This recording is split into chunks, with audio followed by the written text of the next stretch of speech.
The truth.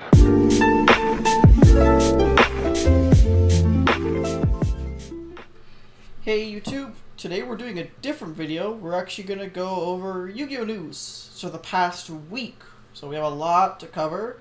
Hopefully we can see if we can get on top of it and do like daily if there are any news videos. But other than that, you could at least look forward to these weekly videos every Sunday, hopefully. But we'll get into it.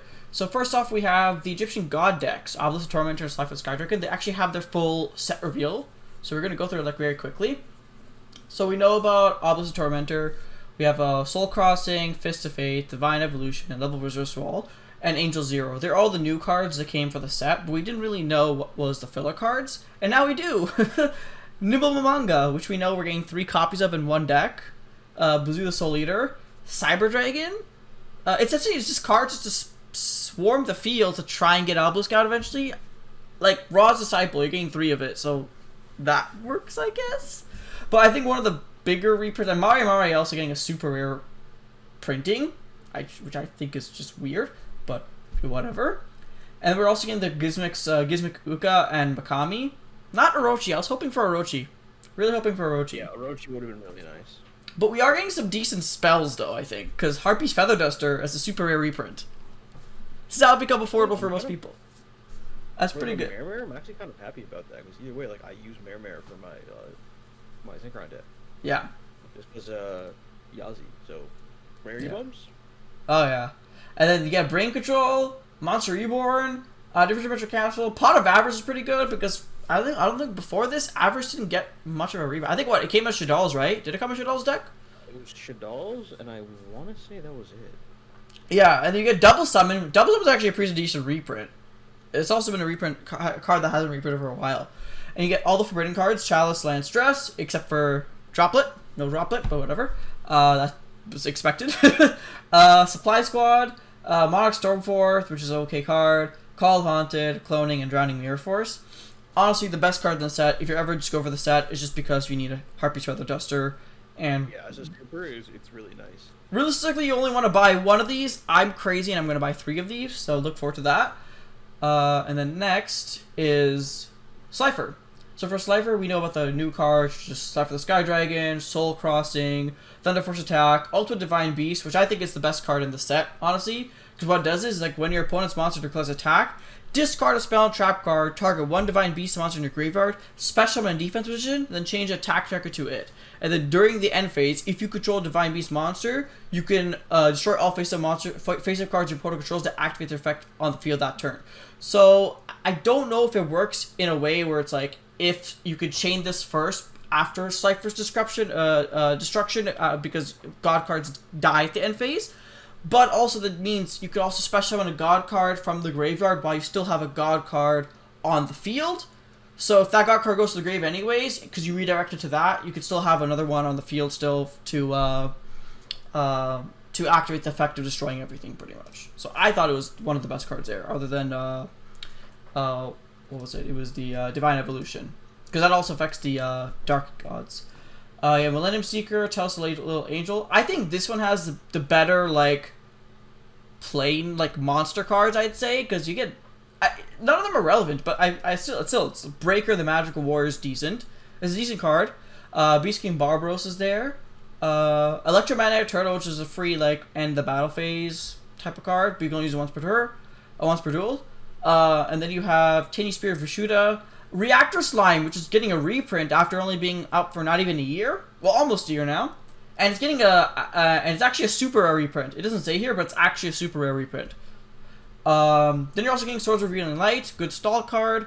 Harpy's Feather Duster, also is a super rare. Monster Reborn, Book of Moon, Econ, Pot of Avarice. They're all decent spell cards, except for, well, I mean, Sword of Revealing Light's kind of like, eh.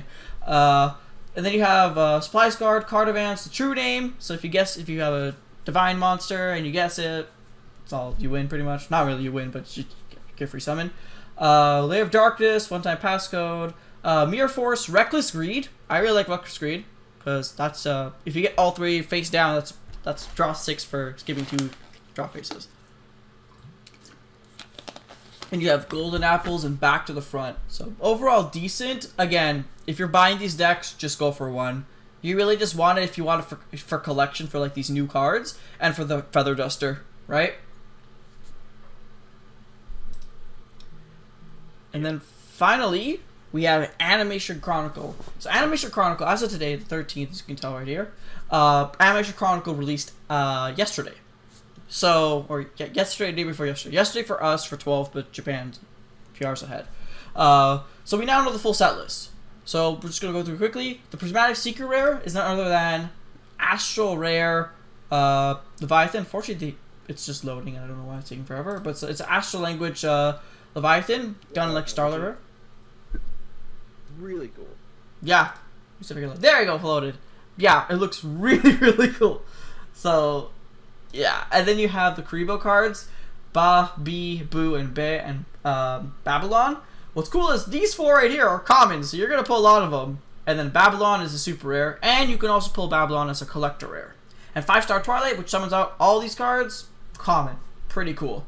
We also had the new Penguin support from this thing, which in form of Penguin Sword, the new equip card. I like that artwork, to be honest. It's kind of cool. Yeah, and you have the new Destiny Hero cards, D-Force and Dr. D. And one of the biggest cards, in my opinion, for this set, Rebirth Judgment, which is like change the type of card, the typings of the cards to set it to one type for the graveyard for like 1 turn, and you get, it's pretty cool. The only thing is, I want to see the rulings for this when it's interacting with Zombie World. Yeah, which one takes precedence? Yeah. Then you have you have Summon Storm and Wing Recruital, which are both common. They have both insane cards. Summon Storm is you get to special summon a wind type monster that's level 6 or lower from your hand. Just special summon it. And then if this is in the graveyard but not on the turn it was sent there, you can banish it and special summon a level 4 or lower from your hand. So it's pretty good. And then Wing Recruital's pretty much Pot of Greed, but for winged beasts. You have to have only 2 winged beasts on the field, 2 or more, and you can't have any other typing other than winged beasts. You can't have 2 winged beasts and like a zombie or whatever. It could be like only 2 winged beasts. Then you pay 600 life points and draw 2 cards. It's pretty cool. It's also once per turn, but still, you're good. You're drawing 2 cards. That's pretty good. Then you also have the new ZW support card, which is, in my opinion, fantastic. Leo Utopia Ray. You have the new card Zexal Catapult, and ZW Sylphid Wing and Orbo Sage. And then you have Starving Venomy Dragon, which is a pretty decent card. Essentially, it's like you get to copy the effects of opponent's monster, I believe, which is pretty cool. Then you have the new what is that called? The Ignister support, FA Spirit and AI Show. FA Spirit is like it's like a reborn, I believe, for Ignisters. And we got the final reprints announced, which is the Great Emperor Penguin. I don't know why. It's literally just because of the penguins. It's because of Penguin Sword. It's because of Penguin Sword. And Box of Friends. And in Ultra Rare, number 34 Terabyte. I don't know why. But it's been a long time since this card's been reprinted. We really didn't need this card. Yeah, we didn't. And then here is the alternative rarities, because at the end, the last card in the pack can either be a holo or a parallel rare. So all these commons, all the commons have a chance of being a parallel rare. And then you could also pull a collector rare. So collector rares of Centaurmina, Ecolda Zone, Soulbinding Gate, the ZWs as a parallel rare, Leo Utopia Ray as collector rare, number 4 is a collector rare, and yeah, pretty much I'd say it's also interesting to note, if you're ever buying OCG Animation Chronicle, you are guaranteed 1 collector rare in a box. So you're guaranteed 1 collector rare box. You're guaranteed 1 collector rare, 1 ultra rare, and I think it was 2 super rares, 2 or 3 super rares in a box, and the rest is just parallel rares. And that's not including this. This is your additional 6th foil card that you can pull, but it's not like, it's a low chance, but it's still there. But yeah, that's it for Animation Chronicle. And the next is Overlay Universe. This structure deck is to be the new support for Utopia cards. My god, it's incredible. I already have those cards set up for you. So the first one is Number Protect. When a spell, trap card, or monster effect is activated while you control a number exceeds monster, negate the effect, and if you do, destroy that card. Essentially, what this card is, it's a Solemn Judgment, but for numbers. Yes, for specifically number decks, and it's really splashable in any other deck that uses. Yeah, if he uses numbers, yeah. And the best thing is the secondary effect. If a number exceeds monster you control is destroyed by battle or card effect while this card's in your graveyard, you can set this card but banish it while it leaves the field again. So you get to use this card's effect again. So that's pretty good. But not. This card's effect's once per turn though. And it's only it's specifically only one effect. So you can do the negation effect one turn, and then if you want to bring it back again, it has to be the next turn.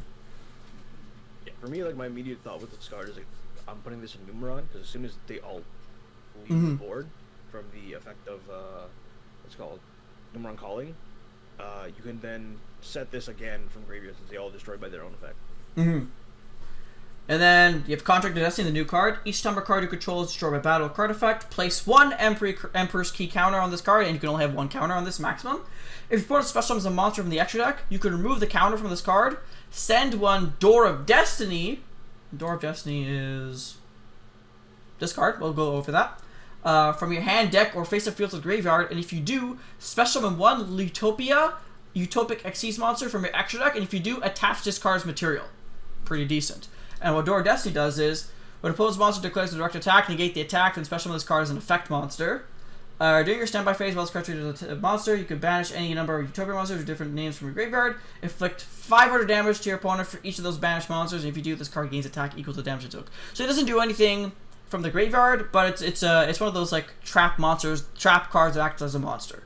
So yeah, but Contract of Destiny is decent, but it also requires you having a Door of Destiny in your hand in your deck.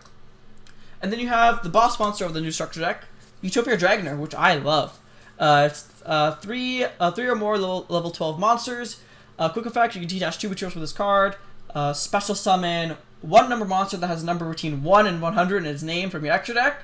And that is treated as SC summon, not a special summon, so that's pretty cool. And you cannot special summon a monster from the extra deck except for number Xyz monsters, and your other monsters cannot attack directly the turn you activate this effect. When an opponent's monster declares attack, you could change that opponent's monster's attack to 0. You could only use each effect of number 99 Utopic Dragoner once per turn. So I'd say this is actually a pretty good card.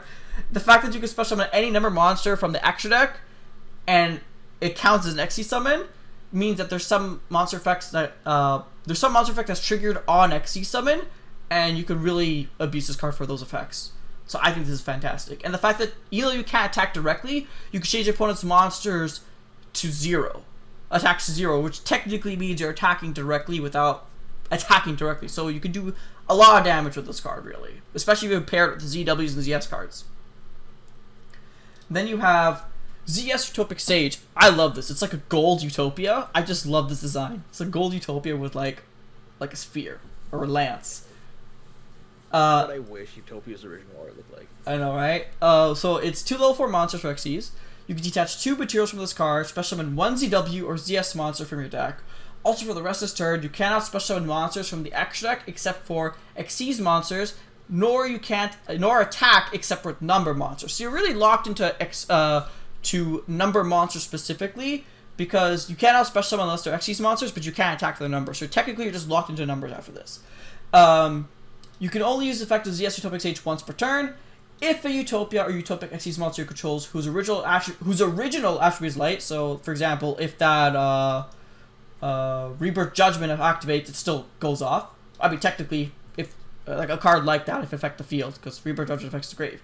But if the original attribute is light, other than ZS Utopic Sage, would be destroyed by battle or card effect, you could banish this card from your field or graveyard set. So this just gives an extra protection for any Utopia card you have in your field while this is in the grave or field. So I thought this was pretty decent.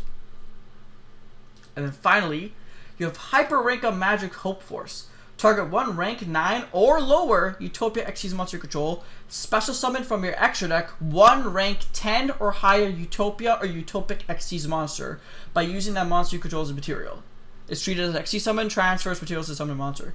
If an Xyz monster special summon a rank 10 or higher Utopia or Utopic Xyz monster's effect while the card's in the graveyard, you target one of those summoned monsters, attach this card to it as material. So what this card does, it essentially means any Utopia card you have can automatically go into Dragoner. So it bypasses the need of having 3 level 12 monsters. Because it says rank 9 or lower Utopia. So that means number 39 Utopia, C39 Utopia Array, even some of the Utopic, I think Utopic Dragon's in there too. Utopic Future Dragon. Like a lot of them can now use this card. So I believe this could be a staple in this deck, especially if you're going for a Dragoner. That's all the new cards we have from Structure Clover Universe. Other than that, like, we got confirmed an Astral Language Utopia in Ultra Rare for us, on top of us getting a normal Utopia, because Astral Languages are not playable in any format. But now let's go on to a little more TCG news and finish up the latest OCG news.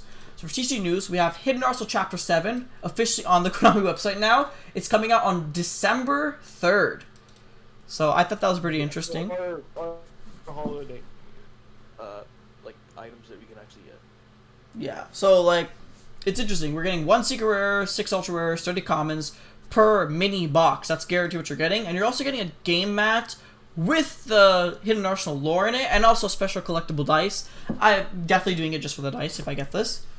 And also you're getting the colored ultra rares too. So you're getting like the purple, blue, green ultra rares because that's colorful ultra rares. And then we also have officially not Battles of Legend, but Brothers of Legend. So it's the Battle of Legend set. Yeah, they changed the name. They changed the name to Brothers of Legend to suit, I guess, what is the Karibo brothers, and also because Cyrus's and Zane's cards are in this set, and you know they're both brothers. So yeah. This set is essentially the TCG equivalent to Animation Chronicle. So you're gonna get all the Karibo cards. You're most likely gonna get that Astral Language Leviathan Dragon as like a Starlight Rare. So yeah, and what's very important about this is they talk about how there's duelists who built or updated the Utopia deck with cards from Lightning Overdrive and King's Court will be thrilled to find even more cards to power up their deck, including a new form of Utopia Ray and new cards to equip it. So that was the Leo Utopia Ray I was talking about earlier. And this just confirms also that we're getting Utopia cards in King's Court. What it is, it's definitely not the structure deck. I know a lot of people are thinking it's the structure deck, but it's not the structure deck just because King's Court was supposed to come out before the OCG structure deck of Overlay Universe. So there's no way they would bring the cards to the TCG when it didn't come out to the OCG yet. Even if they delayed it, it's way too soon. They normally have a gap of like 3 or 4 months where they release it like that. Like minimum. So we're most likely seeing from King's Court, like in terms of speculation, probably Utopic Future Dragon, because we haven't got that yet, and maybe some of the old ZW reprints like in rares. For example, ZW Leo Arms, which is one of their like previously was their boss XC's monster. It hasn't been reprinted, I believe, since Cosmo Blazer, which I think is like I think it's 8 years now. It's really hard to find. It's really hard to find. It's like a $20 card right now. So I feel like they're gonna reprint that as a rare or even a super rare in King's Court, just to make it more accessible and to hype up the whole Utopia archetype, because they're gonna be releasing more in Brothers of Legend, and who knows, we might get the remainder of the structure deck in Brothers of Legend, because there are 60 new cards, 30 returning cards, so who knows, we might get some of the structure cards in there, or they might even give us a structure deck, probably at the beginning of next year, because that's where I see the next structure deck would probably be released. And then finally, to round it up, on top of that, like another huge thing that like I think everyone's gonna buy this for is Forbidden Droplets. Yes, that's right. It's confirmed right here. Forbidden Droplets is getting a reprint in the set, which kind of scares me because this comes out after the tins. Like 2 weeks after tins. We might not be getting in the tins. It might, yeah, which means there's a chance it might not be in the tins, but also I'm not really worried about that because we have to remember last year, Toon Chaos had Pot of Extravagance, and it also had, and the tins had Pot of Extravagance as well, I believe, too. Yes. So you never know. They could just print out both, and they could just have like a short printing on them or whatever. I could see that. Like they're probably short print droplets to be like one per box or one every other box. They're gonna put in the tins. I can see that. And then finally, we have the OCG's new ban list. They just announced it for July 2021. I think it was yesterday they announced it. Or actually earlier today, but we'll still go over it. So, one of the biggest ones here. Zodiac Trident got banned in OCG. I thought that was huge. Yeah. And then limited nothing, but semi-limited, Pendulum Call, Fire Formation Tanky, and Psyframe Gear Gamma. Both got semi-limited. All three got semi-limited. I believe in the OCG's current format. I'm really surprised about Gamma. I am surprised about Gamma too, but again, we don't really follow the OCG formatting that much. But from what I can remember is, I know Tanky made sense because Zodiac Tri-Brigade, Zodiac Tri-Brigade was a thing, so that's all Beast Warriors. Zodiac is just topping in general for all of his variants too, so it made sense to hit Tanky because that just reduces the consistency of Zodiac just by a little bit, in my opinion, because you're dropping it from 3 to 2. It's not like it's going from like 3 to 1. And Pendulum Call, I believe, is because I think in the OCG they're actually getting like quite the few pendulum tops, specifically in the Zephyra pendulums and Endymion pendulums. They still top there. And then finally for Unlimited, so these cards went to 3: Mathematician, Wind-Up Magician, Union Hanger, and Firewall Dragon. So they finally caught up with us for TCG because we've had these cards at 3 for a while now. But like especially for us, Firewall, we went from banned to 3. They went from banned to 1, I believe. So yeah, that's the OCG ban list, and that's all we have for the news that covers the whole week from the past week of the past 7 days. Well, thank you guys for watching. If you guys want to watch more of these videos, make sure to tell us in the comments below. If you make sure to like and subscribe to follow more of our content, and we'll see you guys in the next one. Later.